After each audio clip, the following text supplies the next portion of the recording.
So give it up for Isaac, guys. Thank you.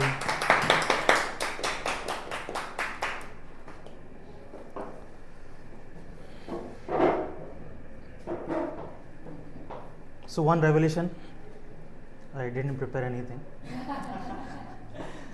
So the thing is, I usually start preparing 2 days before the open mic, and it's basically I write something philosophical, and then I end it with 4 lines of a poetry. That's the template I use. So I memorize it, and then I at times fumble, and that's my process. But I have this attitude of, whenever I come, I should speak something far than something, that kind of ignites something. But Sweetie was saying something to him that, one needs to be natural. Like, even if you write something really brilliant, you need to look at the audience. And so that's my lesson from Writers Circle today. You need to be like,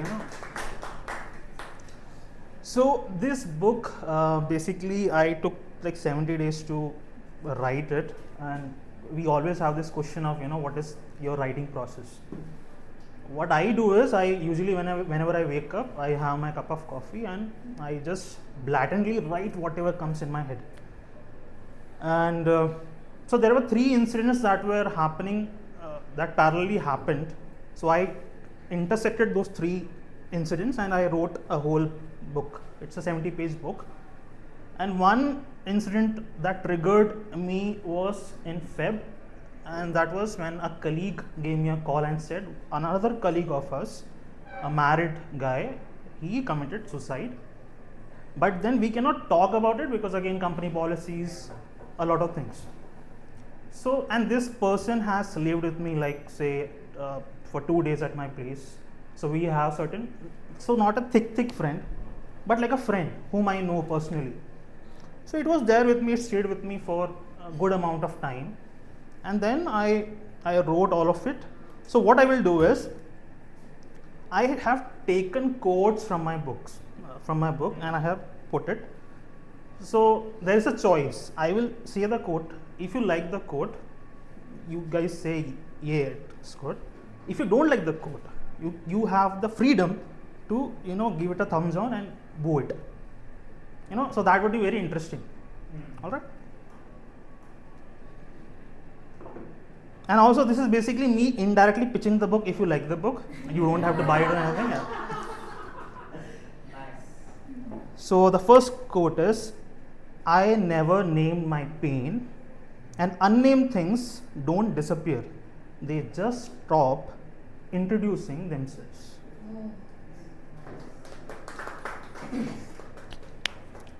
Solitude is always better than living in bad company. Before you let someone in out of fear of being alone, make sure you are not trading one kind of empty for another. Lovely.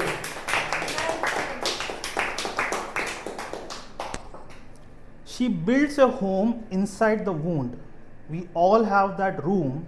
The question is not whether it exists. The question is how long you are planning to live there. We don't kill people. We kill possibilities, not with knives. Quietly we walk into something soft and new and whisper to it, let me show you how this ends. You can do that, no problem. Trauma is contagious. If you cannot escape your loop, you recruit. You say, come here, let me show you how to survive like this. You cannot redeem a soul that has not asked to be redeemed. Saving someone who doesn't want to be saved is not love, it is ego wearing love's clothes.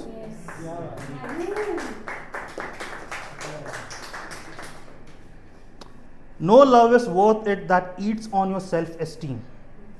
You will not believe that until you are standing in front of a mirror, wondering when you became someone who waits by a phone for a person who already told you exactly who they are.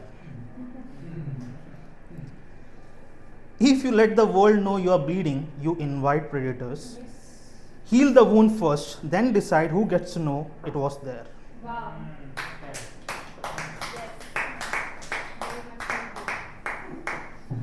I realized how lightly I took solitude and insulted it with loneliness. Alone is not the punishment, alone is the foundation. Loneliness is what happens when you are with the wrong person and still cannot be reached. Wow. The conversations we never have hurt us more than silence would. Because silence at least is honest, but swallowed words say, I decided I was not worth being heard. Just the desire to be loved sometimes consumes us that we cease to exist. Love yourself enough that love from others become a gift, not a lifeline. Yes. Because a man who needs love to survive will drink from any glass, and that glass could also contain poison. Yes. बाकी आप book में पढ़ लेना. Thanks. Bye-bye. Is it books more to